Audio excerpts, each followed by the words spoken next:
ఆ రోజు సంక్షేమ ప్రదాత అయిన జగన్మోహన్ రెడ్డి నాయకత్వంలో వైఎస్ఆర్ కాంగ్రెస్ పార్టీ ప్రభుత్వం ఉన్నప్పుడు అనేకమైన సంక్షేమ కార్యక్రమాలు సంక్షేమ పథకాలను రూపొందించి ఏ రాష్ట్రంలో స్వాతంత్రం చేయని విధంగా కూడా జగన్మోహన్ రెడ్డి గారు కూడా చేయడం జరిగింది. ముఖ్యమంత్రిగా 1,82,000 కోట్లకు పైబడి కూడా నేరుగా ఎవరి ప్రమేయం లేకుండా కూడా ఇవ్వడం జరిగింది. అంతేకాకుండా 2019 నుంచి 24 లోపల ఆ రోజు చంద్రబాబు నాయుడు గారు 2014 నుంచి 19 5 సంవత్సరాలు ముఖ్యమంత్రిగా ఉన్నప్పుడు 20,000 కోట్ల రూపాయలు ఆ రోజు ప్రజలకు ఇవ్వకుండా డిస్కంపులకి ఇవ్వకుండా పెండింగ్ పెట్టింటే 2019లో జగన్మోహన్ గారు ముఖ్యమంత్రి అయిన తర్వాత వెంటనే ప్రజలపైన భారం వేయకుండా ప్రభుత్వమే చెల్లించింది 20,000 కోట్ల రూపాయలు. అంతేకాకుండా సబ్సిడీ చంద్రబాబు నాయుడు ముఖ్యమంత్రిగా ఉన్నప్పుడు 14 నుంచి 19 వరకు కేవలం 13,542 కోట్లు మాత్రమే ఇస్తే జగన్మోహన్ రెడ్డి గారి ప్రభుత్వం 19 నుంచి 24 వరకు 42,000 కోట్ల రూపాయలు కూడా ఈ డిస్కమ్లకు కూడా సబ్సిడీ రూపంలో కూడా ప్రజల తరపున కూడా ఇవ్వడం కూడా జరిగింది.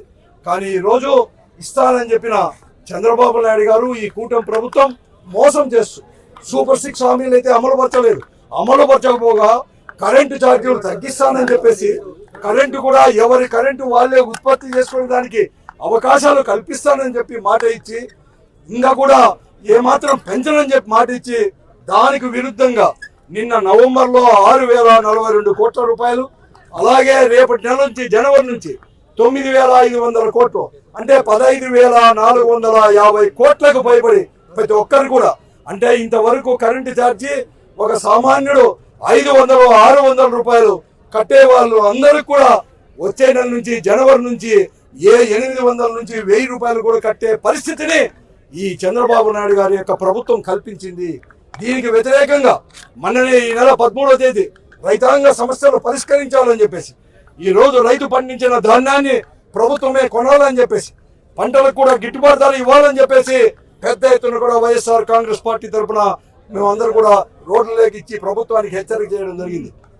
ఆ పద్ధతిలోనే ఈ రోజు ఈ రాష్ట్రంలో పెంచిన ఈ విద్యుత్ ఛార్జీలు అన్ని కూడా వెంటనే కూడా ఉపసంహరించుకోవాలని తగ్గించాలని చెప్పి వీలుంటే, లేకుంటే ఇది ఒక వినతి పత్రం కాదు, ఇది ఒక హెచ్చరిక ఈ కూటమి ప్రభుత్వానికి, ఈ దుర్మార్గమైన ప్రభుత్వానికి. ఎందుకంటే నువ్వు నీ సహజ శైలి నువ్వు చెప్తా ఉండవు నేను 3 మార్లు 4వ మారు ముఖ్యమంత్రి అని చెప్పేసి నువ్వు 3 మార్లకి ఇప్పుడే అబద్ధాలు చెప్పే దాంట్లో మోసాలు చేసే దాంట్లో ఎన్నికల సమయంలో వాగ్దానాలు ఇచ్చి ఆ సీఎం సీట్ లో కూర్చుంటేనే నీ వాగ్దానం మర్చిపోయే దాంట్లో ఇప్పటికే 3 PhDలు తీసుకున్నావు చంద్రబాబు నాయుడు గారు. ఇంకా 4వ PhD తీసుకోవాలని చెప్పి నువ్వేమన్నా అనుకుంటావేమో. ఇది ఒక హెచ్చరిక. నేను వెంటనే కూడా దించి వేస్తారు మధ్యలోనే ఈ ప్రభుత్వానికి నేను చెప్తా ఉన్నాను. ఈ రోజు ప్రజాప్రతినిధులు అందరూ కూడా వైఎస్ఆర్ కాంగ్రెస్ పార్టీ మేమందరూ కూడా ఈ రోజు పోరాటం చేస్తాం, వినతి పత్రం ఇస్తామంటే మీరేం చేశారని చెప్పి మేము అడుగుతారు. ప్రజలను అడగండి ఏం చేశామని చెప్పి చెప్తారు. ఈ రోజు చిన్న వ్యాపారాలు కూడా ఆ రోజు జగన్మోహన్ రెడ్డి గారు ఇస్తున్న సంక్షేమ పథకాల వల్ల వ్యాపారాలు కూడా 6 పువ్వులు కాయల మధ్య కూడా వెలిసిపోయాయి. కానీ ఈ రోజు అవన్నీ కూడా మూసిపోయే పరిస్థితుల్లో కూడా ఉంది మీ నిర్వాహకం వల్ల. ఇవన్నీ కూడా తెలుసుకోవాలని చెప్పేసి ఈ ప్రభుత్వాన్ని హెచ్చరిస్తూ వెంటనే విద్యుత్ ఛార్జీలు కూడా తగ్గించుకోవాలి, పెంచిన ఛార్జీలు వెంటనే ఉపసంహరించుకోవాలని చెప్పేసి అనంతపురం వైఎస్ఆర్ కాంగ్రెస్ పార్టీ తరఫున మేము అందరూ కూడా వెంటనే కూడా మేము చేస్తున్నాం. ఇది ఒక హెచ్చరిక ఈ ప్రభుత్వానికి.